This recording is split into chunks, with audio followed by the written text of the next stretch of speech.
big sky, big potential. In association with Mills and Reeve, this is Eastern Promise. Achieving more together. Welcome, friends, to the podcast bringing you the bright and beautiful brilliance of the East of England. The summer may be coming in hot, but there's nothing cooler than my guests on this week's Eastern Promise.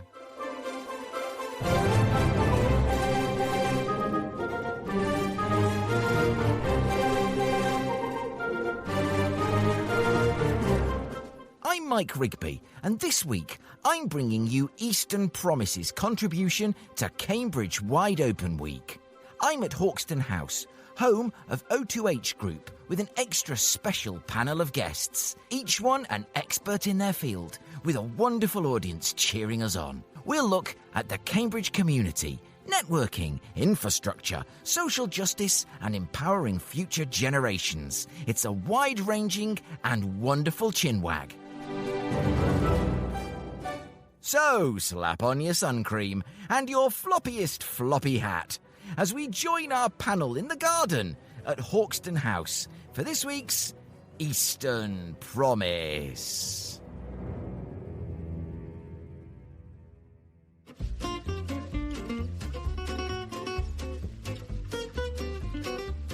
Ah, Cambridge.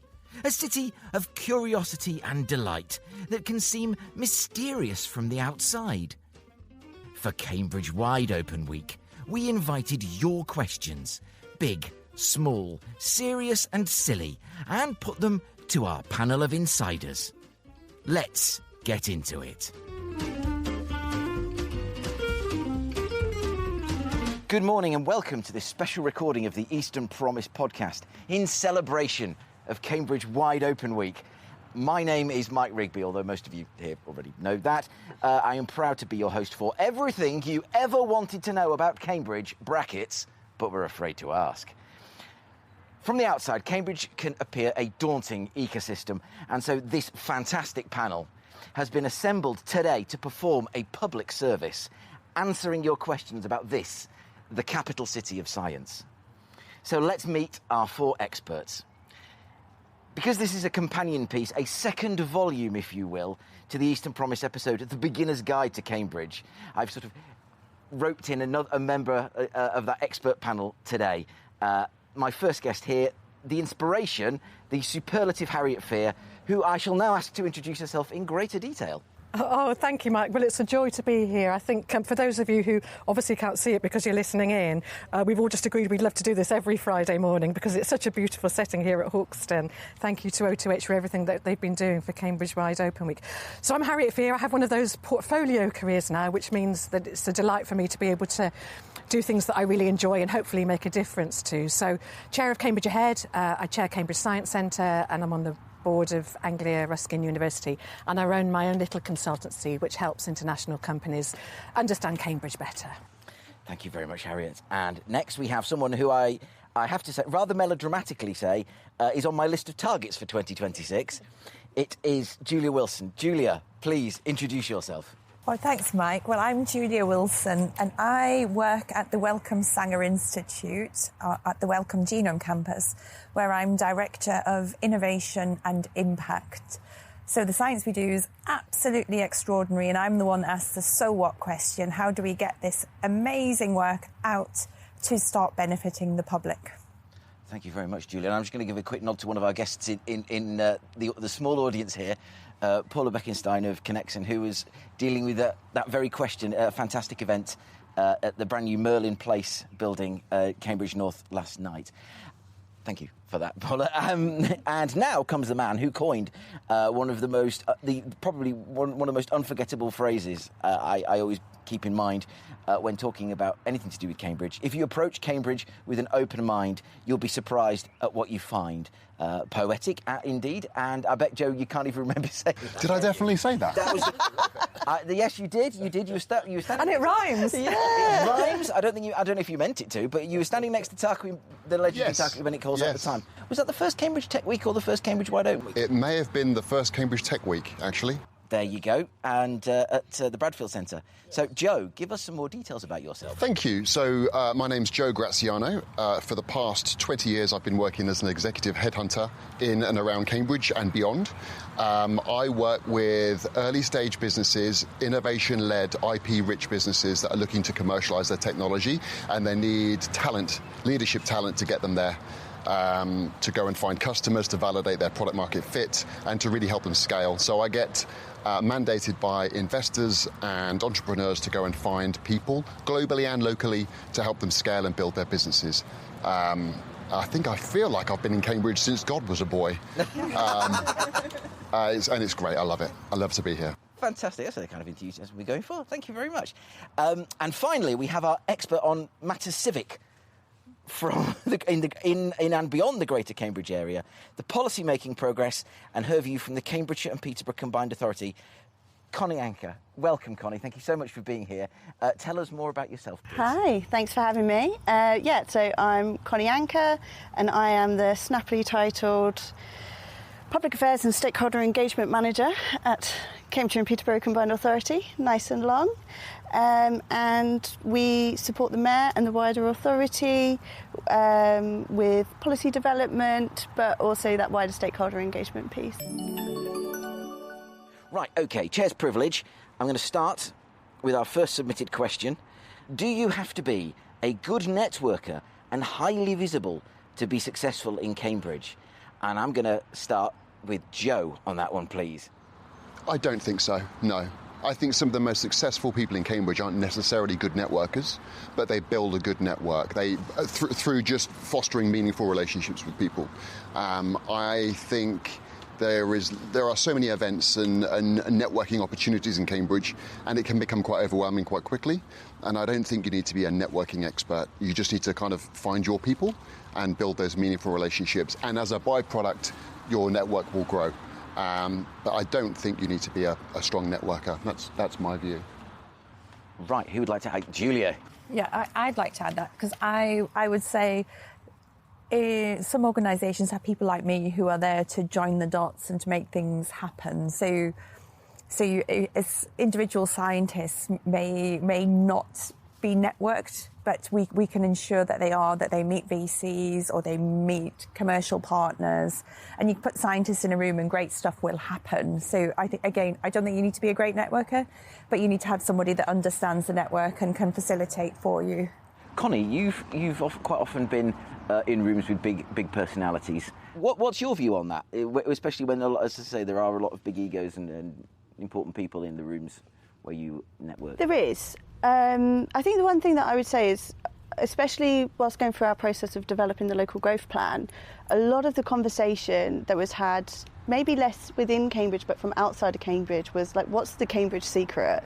What is Cambridge doing that's made it so successful compared to anyone else trying to replicate that success? And the answer kept coming back to a real open-heartedness collaboration between organisations and individuals. That has not been replicated in the same way elsewhere. And I think that kind of comes back to that point about, you don't necessarily have to be the best networker, but there is something in Cambridge that is really open to collaboration, where it allows people to form a really true working network that then kind of spins out these enormous successes. Harriet, please. Yeah, so I call that the special sauce, Connie. That special sauce. And you're right, and I used to hear it, and I hear it from companies that are international seeking to come here all the time. It's like, oh gosh, what if I ask? People will say yes or maybe, they won't say no. So yeah, there is something really special, that community support that wraps around the world-class science, that wraps around the science parks and incubators, that wraps around the skills force, that wraps around the financial environment. And that is something that is quite unusual, because it brings everything together. It sort of knits, it's like the glue, if you like, to, people's behaviours, and the culture that exists here is the glue that knits it all together. And it's not going to work all the time, but it will. We've got a much greater chance of things working for the world and for humankind if we're open and collaborative. And I know the word's used way too much, but it's really there are so many tangible examples of deep collaboration here in all senses of the word. And the thing, I wouldn't disagree with anything anyone said about whether you need to be a good networker or not. And I think the accessibility point, if you're not, then know people that know who you need to know is really important. But there is something that I mentioned a few weeks ago at an HBA event that I was talking at, which Paula's involved in, when I was giving a presentation, which was there are a lot of very, very good networkers in Cambridgeshire, and a lot of egos, as you say, and lots of different characters and lots of different opinions. And if you're somebody who maybe relatively young, at earlier stages of your career, or maybe confined to an office or a lab most of the time, I hate the idea of somebody thinking, well, that network and that whole community and environment isn't for me because that's not part of my job. So I love the idea of people feeling, everyone at any stage of their careers in STEM and in science, in Cambridge and in innovation, feeling that actually if they lift their heads up from their day job, be brilliant at that, of course, but actually if you lift your heads up from that, what is out there that may be really useful to you, but also that you can give back, either now or in the long-term future. So don't just look at the road in front, look at the sides, because that's where the magic happens. Next question. How can we measure the true health of an innovation ecosystem? Is it about the number of patents, the capital raised, or is it something harder to quantify, to create? Julia, perhaps you could lead us off on this one. Julia's a scientist. She's going to come from a data perspective. Come from my metrics, aren't I? Yes. I think you can use those metrics, but that's not the complete picture. And I use those to prove that we're delivering with patents, number of startups or spin-outs, etc. But I think it's much harder to measure the health, and I think it comes back to culture and behaviours as well as the metrics. So by any metric, Cambridge is a successful ecosystem, whichever metric you choose.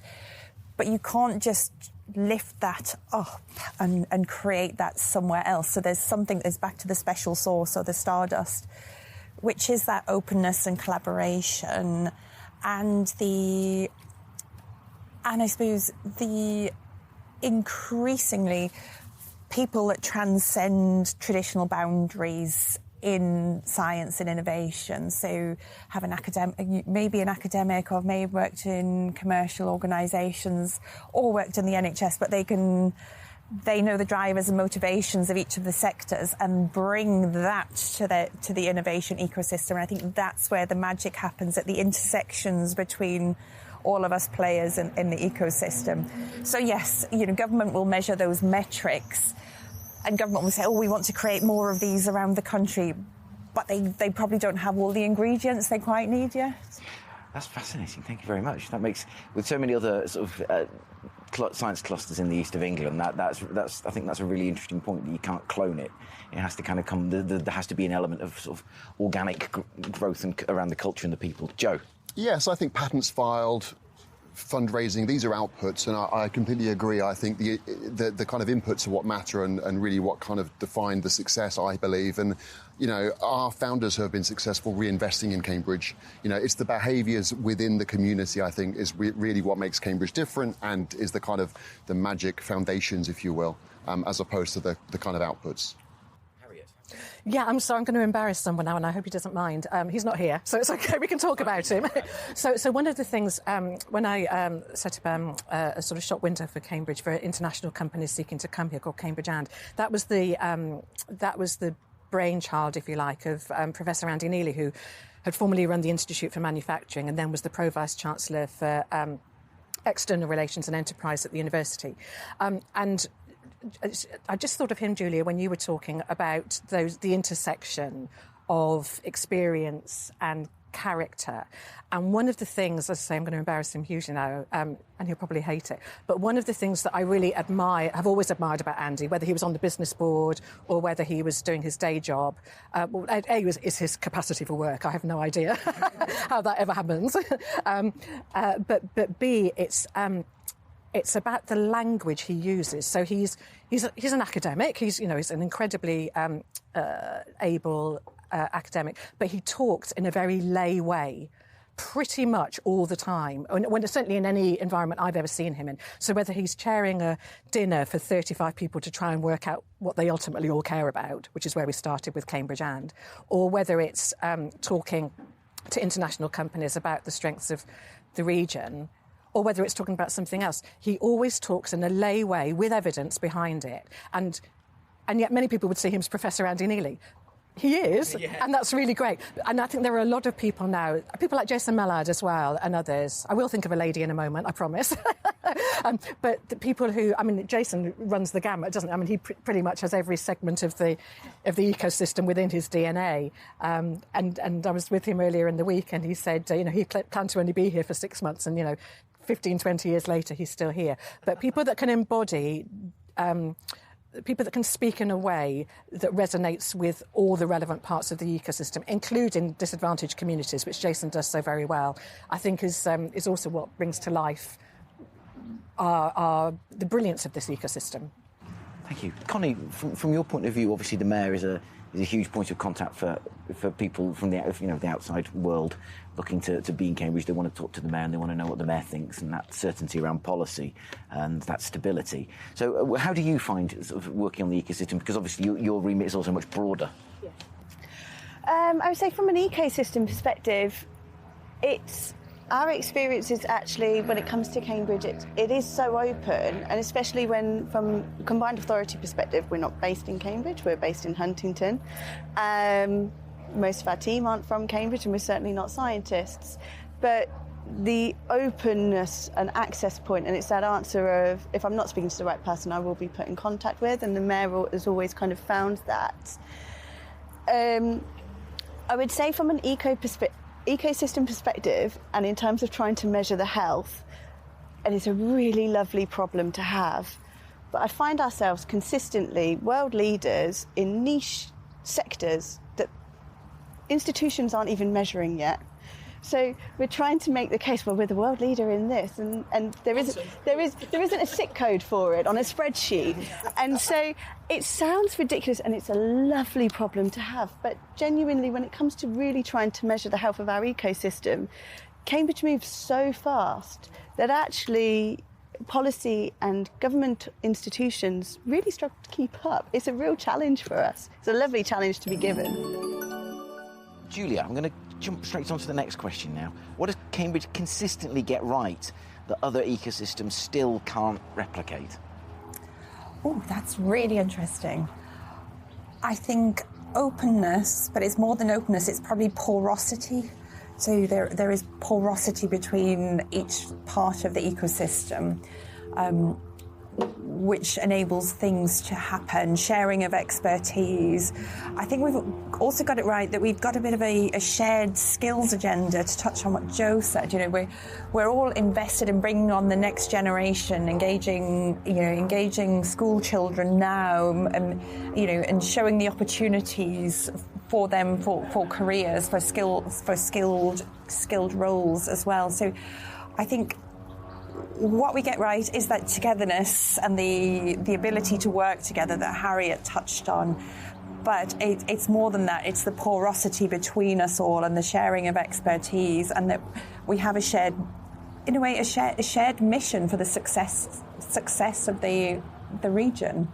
Does that fit too for the convergence of sectors? Because if you think about our world-class life sciences and healthcare sector and world-class, in many ways, technology sector in all its shapes and forms, the bit in the middle, which I know a lot of us talk about, so if you think of the Venn diagram, then you've got, that feels like it's catalysed and focused on, even without intent, sometimes. That's so true, and probably because Cambridge has all of that as well. If you talk about the new emerging AI technologies as well, sort of combining with the life sciences sector, and of course the really great NHS facilities that we have here as well, so that they can be the test bed for new innovations as well. So the population hopefully benefits from UK PLC and the investment that goes back in, but also benefits from the health improvements as well. And I think there's still a really long way to go with that porosity of our science parks and our research centres and our research institutes. But, weeks like this, I mean, Cambridge Wide Open Week, I frankly don't know how Francois and Ajit and Prashant and Sunil do it with all the team behind them. But just showcasing all of that and, unlocking all of those doors or helping to unlock them goes a really long way to what Julia's just been describing, I think. That sounds like an excellent next question because he's here. Francois, how do you do it? There is a vision behind it, which is Prashant.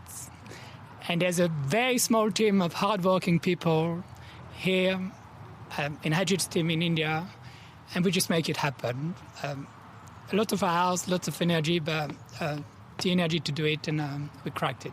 Can I ask a question?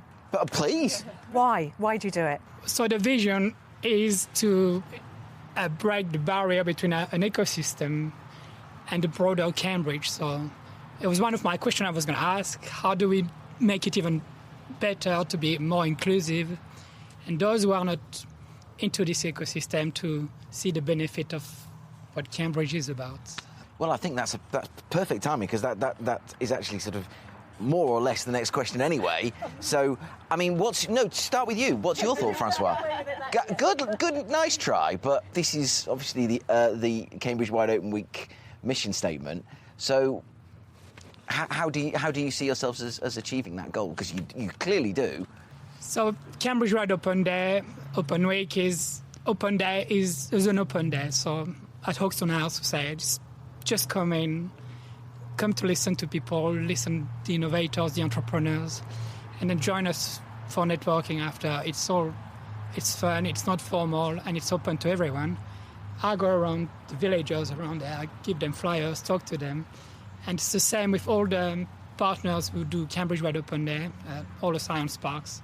This is really about sharing the ecosystem. I do wonder the rest of the year how we carry on that with all our partners here, and then get the people outside this ecosystem feeling included into this. Francois, thank you. Joe, would you want to sort of expand on that? How do we sort of carry on? Because to me, this is kind of an exemplar for the whole region of how the scientific establishment, the tech establishment, can reach out to the other, as Connie was saying, the wider population. We're great at innovation, there's no doubt about that. That's obvious, right? We know this. I think Cambridge businesses whom I see being most successful tend to think about the kind of customer discovery earlier in the journey and customer validation, and I think that's how businesses grow and the community therefore thrives and gets bigger is just by kind of being more aware of customers and aware of the market. Cambridge is great for that in terms of networking and community, but in terms of scaling and growing, that's where customers come in, I'd say. Absolutely. Julia, do you sort of have any thoughts about how we kind of make every day a Cambridge Wide Open Day, every week a Cambridge Wide Open Week?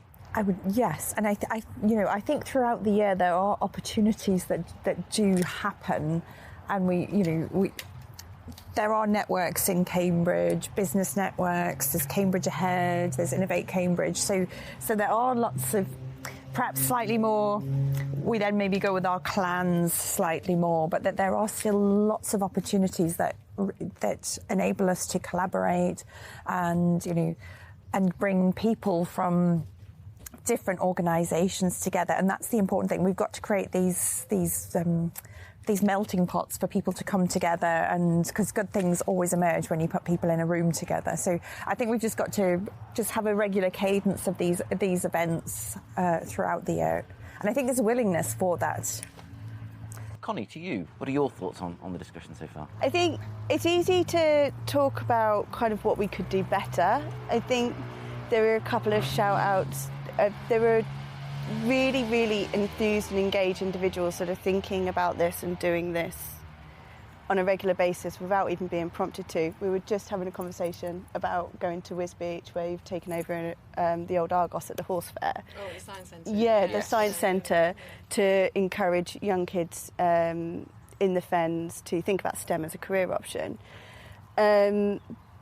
I think there's another point, and I wouldn't be from the Combined Authority if I didn't bring up physical infrastructure. Of course. And I think that is sometimes overlooked. The physical ability for people to be able to get in and out of the city And we know by the numbers and the commuter numbers that where those rail links are in and where those bus routes are in, people are absolutely using them to access the city and to access these amazing institutions and these clusters. We need to go further, and I'll plug the local growth plan. The local growth plan's got a whole host of infrastructure projects that look to go further on that, not least the artist formerly known as Ely Junction, which physically... That's a podcast in itself. The artist formerly known as Ely Junction. Do you know what? I worked out the other day, this is how much I love football, the business case for Ely Junction is actually older than Jude Bellingham. And just like Jude Bellingham, every year it gets stronger. And he's a footballer, yes. Yeah. Where have you been this week, Mike? Come on to another submitted question from Gwen Casaza. What could the future of innovation in Cambridge look like if every, and that's in bold, every young person felt inspired to take part? And what a brilliant time to bring in Harriet Fear, chair of the Cambridge Science Centre. Oh, thank you. Well, that's we Becca and the team, we want to create 1 million wow moments over the next 10 years. And by that could be a child who's making a paper aeroplane at the Science Centre, and then with a tiny tweak to it, it goes another 10 inches. You know, or at the very most basic, we were talking about worms earlier and how one of Connie's friends goes into schools and talks about worms and the idea that, you know, that might not be interesting, and then the kids see it and they're completely absorbed by it. So I don't think it's about this. I don't think there should be any pressure on young people to feel they have to look at STEM. What we want at the Science Centre is to feel that they absolutely want to be. Why wouldn't they want to be? And as you know, Mike, we have a great board of trustees, but we've recently brought in 3 new trustees, one of whom is Jimmy Doherty, as you know. I think you're planning to interview him at some point. Yes, I've kept that one slightly hush-hush. Oh, sorry, there we go. No reason. There's an exclusive. Sorry. That's all right. Who runs Jimmy's farm, obviously, over near where I am. And when I talk with Jimmy, and when he talks at our board, it's real passion about not insisting that kids look at science, not insisting that they get involved in it, but creating the environment where they can come in a safe place and be inspired and think, you know, when they're 3 or 4 years down the line, oh, actually, I do remember that. And that could be for me. So, you know, if we are at the moment, say, giving back, you know, let's look at the hard figures again, that $1 billion net per annum to the UK economy with the 250,000 people that Connie described, you know, we need to keep that 250,000 burgeoned and inspired, and that means we've got to make sure that the people that, you know, are going to be in those positions of power and authority and responsibility in 20 years' time. You know, kids are inspired at 7. The Receive Wisdom that George Freeman did years ago when he was the Minister for Science showed that children are most influenced by whatever in their lives at the age of 7 and 8. So that's why I love working with and for the Science Centre. I think from my point of view, it is so much more than you often get, which is it can be often a button and a plaque to read. It is actually you can do what scientists do, which is, as you were saying, very... Oh, it's all interactive. It's all interactive, yeah. You know, in its purest form. And, you know, you're also in a place on the Cambridge Science Park where you can draw that direct line between where you are and what you're doing and where it could take you. And we've got one of the things that Becca's brought in as our CEO is sector-specific programmes. So we've just completed the first year of our built environment, and that's not encouraging kids to learn how to bricklay. And although that's still a very important job, that's about what sort of buildings do they want to live in, work in, breathe in into the future. So working with leading companies in the region, and we've had such an amazing level of interest and support from huge companies and smaller companies in Cambridge to get involved in creating the content for that. And we're just about to move into the next programme, or campaign if you like, which is called Our Smart World, which comes into Joe's territory of, you know, quantum and AI and all that stuff. And the one after that will be life sciences. So as well as all the yes, come and have an amazing time with your carer or your parent or your auntie or uncle as a child at the Science Centre, but actually have a think about and an impact on those big ticket sectors that are ours now and into the future and will be theirs. Can I just express my admiration for the way you teed Joe up there? That was perfect. That was really good. That was nice. Joe, on that note, I have the advantage, you know, in my role of interviewing some exceptional people. Some brilliant minds, and the common theme I see, well, there's many obviously, but one of them is they're curious and they challenge assumptions And if, you know, as Harriet just said, that starts at the age of 7. That's why the Cambridge Science Centre is so important. That interactive environment where young people can be curious, you know, explore things and challenge assumptions, and I think that's the basis of it. Can I just give a really quick shout out for Form the Future as well, though, because they're really important too. So where the Cambridge Science Centre is through to sort of 14 or 15 years old, we mustn't lose sight of the important work that Form the Future does in terms of, you know, apprenticeships and supporting industry to engage with young people who are just about to enter the world of work. And obviously Prashant is the chair of that. I'm not saying it because we're at the beautiful O2H, but it's really important that needs to flow, you know, that needs to continue. Yeah, I mean, this week's episode is around skills and the skills mismatch in East Anglia, which is a report that's come out of the Bennett School at the University of Cambridge. And we had Form the Future and Gwen Bergius there. We had Charlotte Horrobin from the Chambers at Cambridgeshire Chamber. And we had Suzanne Allen from the East of England Energy Group. So that's really this is one of the things I love doing, is bringing in that diverse range of people to talk about skills across the piece. Any thoughts from Julia or Connie on that? Well, yes, Connie. Yeah, I would say there's kind of two prongs to it, and I think a lot of the work that you are doing is really important in tackling that kind of question that we had earlier around kind of spreading the benefit of Cambridge, which is kind of breaking down the barriers and making STEM feel accessible and actually like a career possibility for people outside of Cambridge, which is obviously very important, as we know that we rely on commuters coming in and out of the city. But also it touches on that point of what is the cost of inaction. And actually, if you've got, I mean, what have you got, 6,000 new jobs going to be created at the Wellcome? Over the same time period, you've got 25,000 being created at Cambridge Biomedical Campus and 20,000 at Cambridge Science Park. That's just 3. That is, to put that in context, that's the size of King's Lynn. Yeah. Of good quality STEM jobs that we need to recruit into. So that is the future. And when you've got a rising NEET figure, there is a mismatch that we have to tackle.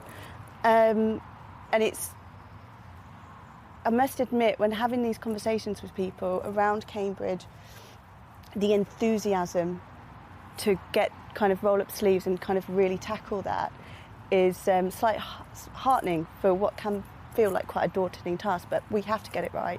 I mean, one of the things that came out in that discussion was around transport, and you know, the Tiger Pass is a. Thank you for teeing me up there. There you go. Tiger Pass. Yeah. Yes, the £1 Tiger Pass. Yeah. So for those of you who haven't got it, anyone under the age of 25 in Cambridgeshire and Peterborough can apply for a free Tiger Pass, which gives you £1 bus travel. The early figures that we've got is around 77% of further education aged young people are using it to get to college or education. That's huge. And 1/3 are using it to get to their jobs. The feedback that they are giving us kind of anecdotally, we've got young people telling us, I can't go to college without that because my bus journey would be £37 a week. But with that, it's a tenner. So it's really, really significant. Also, colleges are telling us that young people are actively choosing to go to college or to take an apprenticeship because they know they can get there. So it's really significant in breaking down barriers. Yes, round of applause for that. Thank you very much. There you go.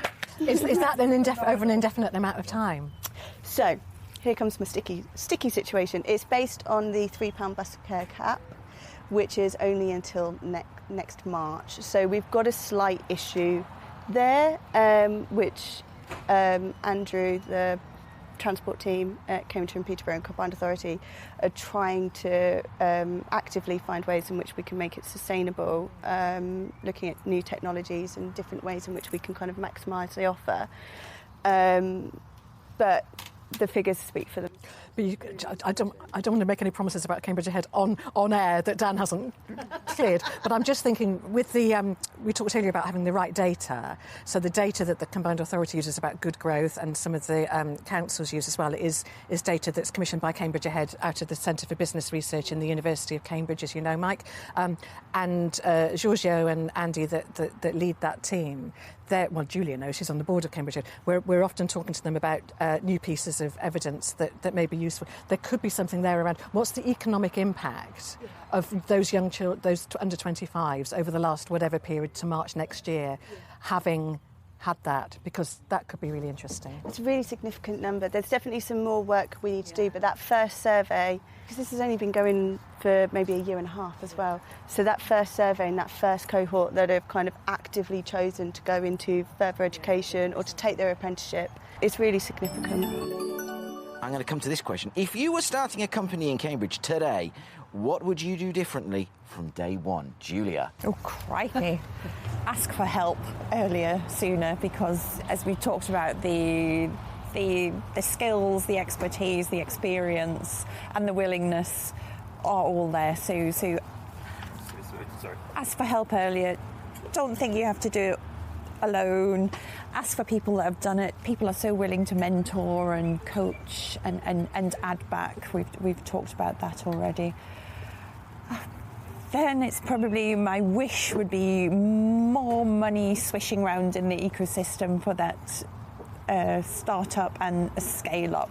And I think that's where, in the UK, we've got to get better at that piece, not just in this region, but nationally, to enable, to make it easier to get finance for startups and make it easier to bridge that space to then scale up. And we want more organisations to scale up locally as well and bring in those jobs for the young people.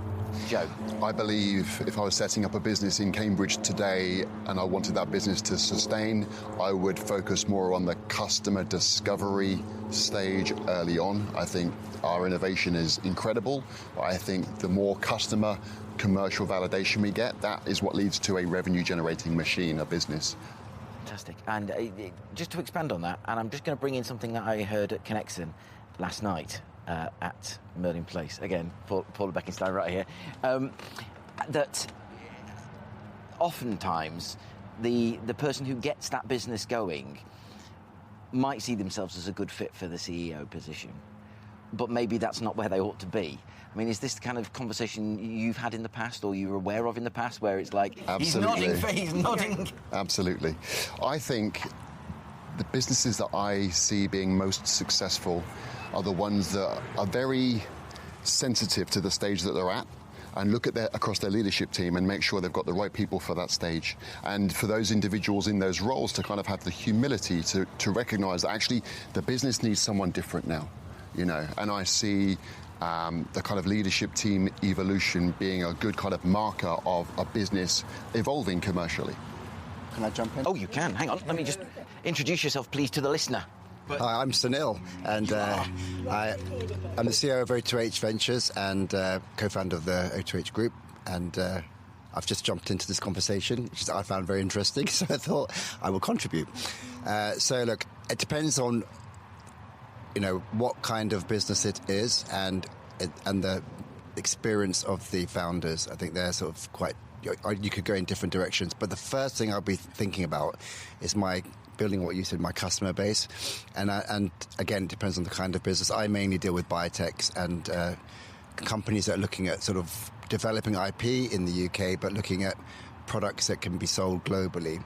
So I would definitely be thinking about not selling into just the NHS, for example. I would be thinking about how to develop and sell my product globally and thinking about the global market and making sure that the business model hangs together very well and makes sense and you can make a proper margin with what you do. Now, in therapeutics, it's fairly straightforward that, you know, what the margins look like and where and how your customer base is. Other things like medical devices may be less easy to work out. Things are moving very quickly.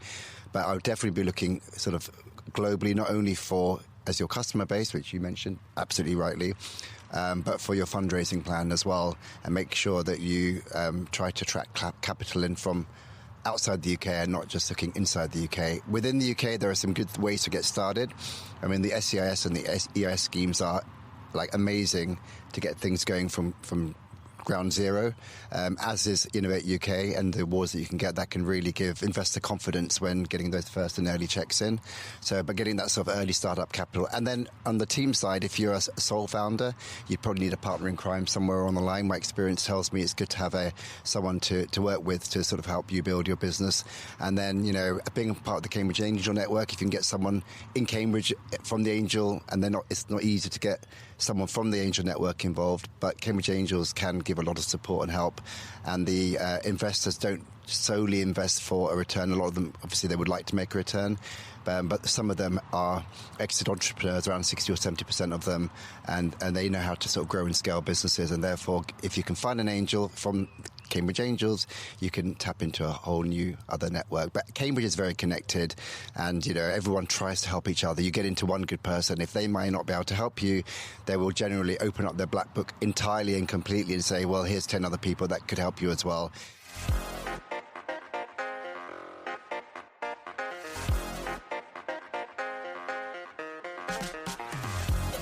My huge thanks to Connie Anker, Julia Wilson, Joe Graziano, Harriet Fear, and to Francois Meullenet and Sunil Shah at O2H, as well as Paula Beckenstein of Connexon, Idalia Kullik of Off the Record, and plus a special shout-out to Connie's dad, Mr. Anker, for being her driver. And now, here are some special Cambridge Wide Open Week action points. Action points! Action points! Action points!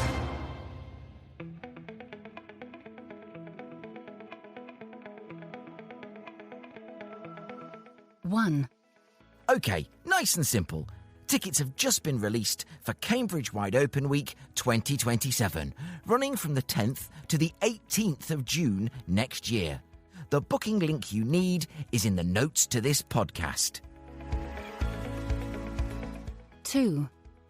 This one's for all the wonderful folk at the Norwich Research Park and all the research institutes we've been speaking to over the last 2 weeks of episodes. If and when there's an opportunity for you to participate in Cambridge Wide Open Week 2027, please do take it. 3. Lastly, I thoroughly enjoyed our Friday morning slot at Hauxton House, sat on the lawn in the bright sunshine. Do you know, I felt this might be the perfect place for a regular Eastern Promise slot every year. We can do new Q&As or switch it up completely, and I may even spring for a jug of Pimm's and some ice creams all round. I'd love to know what you think. Email me at podcast@easternpromise.org.uk.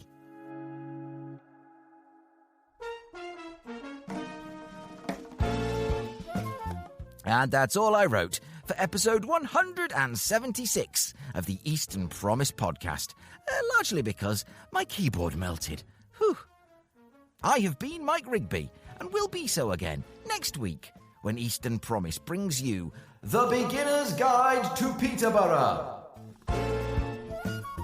Direct from ARU Peterborough, Professor Tom Williamson of the same.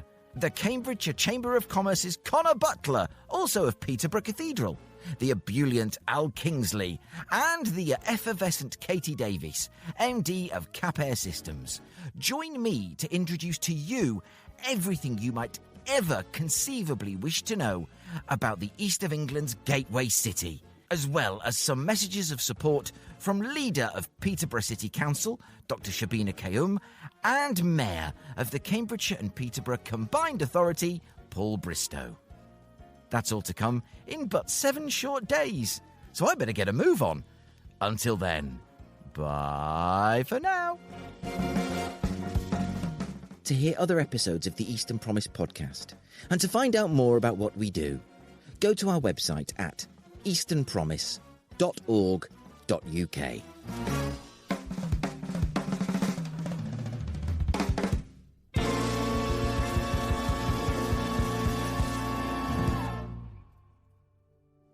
Eastern Promise is a Pudding Shed production in proud association with Mills and Reeve. Achieving more together.